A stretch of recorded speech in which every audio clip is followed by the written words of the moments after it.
ఉదయం 9 గంటల సమయం. అత్తగారు శారద నిద్రలేచి కిచెన్లోకి వచ్చింది. రాత్రి తిన్న గిన్నెలు సింకులోనే ఉన్నాయి. కిచెన్ కొంచెం కూడా శుభ్రంగా లేదు. శారదకి చిరాకేసింది. అనామేక అంటూ తన కోడలు అనామికను పిలిచింది. అనామిక కిచెన్లోకొచ్చింది. ఏంటి కోళ్ళ ఇది? వంట గదింత చండాలంగా ఉంది. పని మనిషి రాలేదా? గంట నుంచి పని మనిషి కోసమే చూస్తున్నాను అత్తయ్య, ఇంతవరకు రాలేదు. టైం 9 అవుతుంది. ఆయన ఆఫీస్కి రెడీ అవుతున్నారు. మీ మామ ఏం తినకుండానే ఆఫీస్కి వెళ్ళిపోయాడా? కోడలు అనామిక మౌనంగా ఉంది. పని మనిషి రాలేదని అర్థమైనప్పుడు కిచెన్ మొత్తం నువ్వు శుభ్రం చేసి టీ కాఫీ పెట్టి ఇవ్వాలిగా. తండ్రి కొడుకులు ఆఫీస్కి వెళ్తారని చకచకా టిఫిన్ రెడీ చేయొచ్చుగా అమ్మా. పని మనిషి వస్తుందేమో అనుకున్నాను అత్తయ్య. ఇలా చూడుకోళ్ళ, నీ గయ్యాలతనం అన్ని చోట్ల పనిచేస్తుందని అందరు మీరు చూపిస్తే ఆత్మాభిమానం ఉన్నవాళ్ళెవరో తిరిగి నీ ముఖం చూడరు. ఇక నీ ఇంటికి కూడా రారు. పని మనిషి తప్పు చేసింది అత్తయ్య. వచ్చి నీకు చెప్పాలిగా. నేను ఇంట్లోనే ఉన్నాను కదా అత్తయ్య. పని మనిషి సరిగ్గా పని చేయట్లేదు. ఎన్నిసార్లు చెప్పినా నా మాట వినిపించుకోవడం లేదు. మీరు ఒకసారి గట్టిగా చెప్పండి అని నాకు చెప్తే పని మనిషికి ఎట్టా చెప్తే అర్థం అవుద్దో నేను చెప్పేదాన్నిగా. నోరుంది కదా, డబ్బులు ఎత్తున్నాం కదా అని ఎన్ని మాటలన్నా పడతారనుకోబాక. సారీ అత్తయ్య. ముందు గయ్యాలతనం చూపించడం, ఆ తర్వాత సారీ చెప్పడం. ఏంటి కోళ్ళ ఇది? నువ్వు మారతావనే నమ్మకం మాలో రోజు రోజుకి తగ్గిపోతుంది అని అత్తగారు శారద చెప్పటంతో కోడలు అనామిక తన గయ్యాలి నోటితో, మారడం అంటే ఏమిటత్తయ్య? చెప్పినట్టుగా పనిచేయడం లేదని పని మనిషిని అడగకూడదా? పాలలో నీళ్లు ఎక్కువగా ఉంటున్నాయని పాలవాడిని నిలదీయకూడదా? మచ్చలున్న కూరగాయలు కాకుండా మంచి కూరగాయలు తీసుకురావచ్చు కదా అని కూరగాయలు అమ్ముకునే ఆవిడతో అనకూడదా? చెప్పండి అత్తయ్య, చెప్పండి. మారడం అంటే ఏమిటి? ఇదిగో ఈ నోటి దురుసు తగ్గించుకుంటే మంచిది. అత్తయ్యననే గౌరవం ఏమాత్రం లేకుండా నా మీద అరుతున్నావే. ఇక పని మనిషి మీద ఎంతలా అరుసు ఉంటావో నేను ఊహించగలనులే. ఇప్పుడు నన్ను ఏం చేయమంటారు? పని మనిషి సుధాకి ఫోన్ చేసి ఇవ్వు, నేను మాట్లాడతాను. సరే అత్తయ్య అని అనామిక పని మనిషి సుధాకి ఫోన్ చేసి కలిపించింది.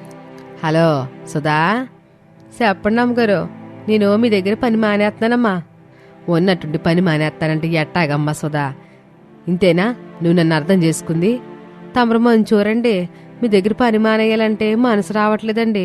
కానీ తమరు గయ్యాలి కోడలను చూస్తుంటే భయంగా ఉంది అమ్మగారు. తను మారుతుందని మనమంతా అని సుధా చెప్తూ ఉండగా శారద మధ్యలో కల్పించుకుంది. ఇక మీదట అట్లా జరగదులే సుధా, పనికొచ్చి నేనున్నానుగా. మా నుంచి నమ్మగోరు, నేను రాలేను అని సుధ ఫోన్ పెట్టేసింది. ఏమైంది అత్తయ్య? సుధా పనికి రానని చెప్పింది కోళ్ళ. ఇక నువ్వే ఇంటి పని వంట పని చేసుకో, తప్పదు మనకి. అత్తయ్య, అన్ని పనులు చేయాలంటే నా వాళ్ళు ఎక్కడవుతుంది చెప్పండి? ఇదంతా గయ్యాల్లోడు తరుతున్నప్పుడు నీకు గుర్తుకు రావట్లేదా కోళ్ళ? మన్నించమని చెప్తున్నాను కదా అత్తయ్య. ఇప్పుడు నేనేం చేయలేనేక, పనులు మొదలుపెట్టు, తప్పదు అని వెళ్ళిపోయింది శారద. అయిష్టంగా అనామిక వంట పనులు మొదలుపెట్టింది. అలా పగలు గడిచింది.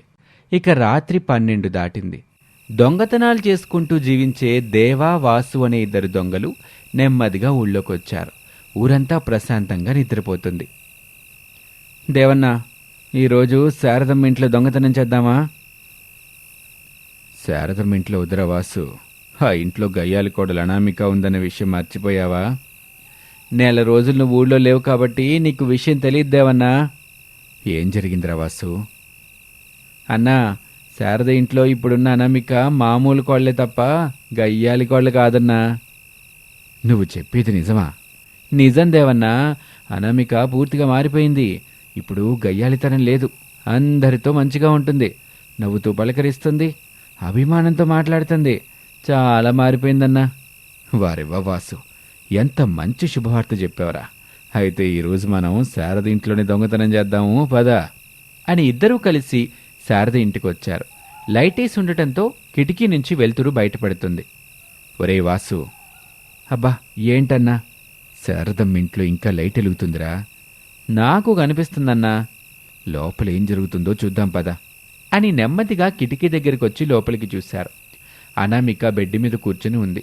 అనామిక ముందు పని మనిషి సుధ, పాలు పోసే వనజ, కూరగాయల కమల ముగ్గురు నిలబడి భయం భయంగా చూస్తూ ఉంటారు. ఏం జరుగుతుంది వాసు? బెడ్ మీద కూర్చుంది అనామిక అనైతే తెలుస్తుంది. దేవన్న, ఆ నిలబడి ఉన్నది పని మనిషి సుధ, ఆ పాలు పోసే వనజ, కూరగాయలు అమ్ముకునే కమల. ఈ ముగ్గురు ఈ టైంలో అనామిక దగ్గర ఏం చేస్తున్నట్రా? ఉండన్నా, నేను వెళ్ళి కనుక్కొని వస్తాను. వేసిన జోకు చాలు, అక్కడేం జరుగుతుందో చూడు అని వాళ్ళిద్దరూ అటువైపే చూస్తూ ఉంటారు. మీ ముగ్గురు మా అత్తయ్యతో ఏమన్నారో చెప్పండి. ఏమన్నారు? మీ కోడలు గారికి ఇంకా గయ్యాలతనం పోలేదని నేనన్నాను అమ్మాయి గారు అని సుధా చెప్పగానే అనామిక గయ్యాలిగా గట్టిగా, ఏమన్నావు? నాలో గయ్యాలతనం ఇంకా పోలేదా?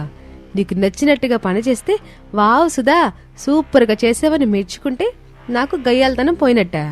నేను చెప్పిన పని ఏమిటి, నువ్వు చేసిన పని ఏమిటని అడిగితే గయ్యాలతనం ఉన్నట్ట. చెప్పు అని అరిచింది అనామిక. ఊరు మొత్తం క్షణం పాటు ఆ అరుపుకి కంపించినట్టయింది. ఎరవాసు, అనామిక ఇప్పుడు గయ్యాలి కోడలు కాదన్నా పూర్తిగా మారిపోయింది. మామూలు కోడలే అని చెప్పావు కదరా. దేవన్న, ప్రేమగా మాట్లాడుతున్నా గంగలోకి చంద్రముఖి మళ్ళీ వస్తుందని ఎవరన్నా అనుకుంటారా? చెప్పన్నా. కానీ చంద్రముఖి తిరిగి వచ్చింది కదరా వాసు. తప్పు నాదే అన్నా. వాసు, ఈరోజు దొంగతనం అది వద్దురా, ఇంట్లోకి వెళ్ళిపోదాం. మరోసారి గయ్యాలి అనామిక గట్టిగా అరిచిందంటే ఊరు మొత్తం లేసుద్ది, మనం దొరికిపోతాం. సరే దేవన్న, నువ్వు చెప్పినట్టుగా దొంగతనం వద్దు, ఏమొద్దు. కానీ ఇక్కడ గయ్యాలి కోడలు అనామిక ఏం చేయబోతుందో చూద్దాం అని ఇద్దరూ మాట్లాడుకొని చూస్తూ ఉంటారు. సుధా, వనజ, కమల భయం భయంగా చూస్తూ ఉంటారు. రోజు మాకు పాలు పోసే వనజ పాలు తక్కువగా నీళ్లు ఎక్కువగా ఉంటున్నాయని అడిగినందుకు శారద గారి కోడలికి గయ్యాలతనం మరింతగా పెరిగిందని ఊరంతా చెబుతున్నావా వనజ? నేనలా చెప్పలేదు అమ్మాయి గారు. ఇప్పుడు మాత్రం అమ్మాయి గారు అని అంటారు, బయట మాత్రం గయ్యాలి కోడలు అని చెప్తుంటారు. ఊరంతా అదే నిజమనుకుని నేను మారానని ఎంత చెప్పినా వినట్లేదు, నమ్మట్లేదు. మా అన్నంచుంటే అమ్మాయి గారు, ఎందుకు సుధా తప్పులు మీరు చేస్తారు? ఇది తప్పని చెప్పినందుకు నన్ను గయ్యాలని కోడలు చేస్తున్నారు. నువ్వు చెప్పు కమల, మచ్చలు పుచ్చులు ఉన్న కూరగాయల్ని నువ్వు నీ పిల్లలకైతే పెడతావా? కమల ఏమీ మాట్లాడలేదు. సుధా, నువ్వేనా చెప్పు. ఇల్లు ఊడ్చిన తర్వాత చేతులు వాష్ చేసుకోకుండా అలాగే వచ్చేసి వంటలు చేస్తావా? సుధా కూడా ఏమీ మాట్లాడలేదు. అమ్మాయి గారు, నేను నిజం చెప్తున్నాను. మీతో పాటు ఊరంతా పోస్తున్న ఈ పాలను మాత్రం నా పిల్లల చేత తాగించినండి.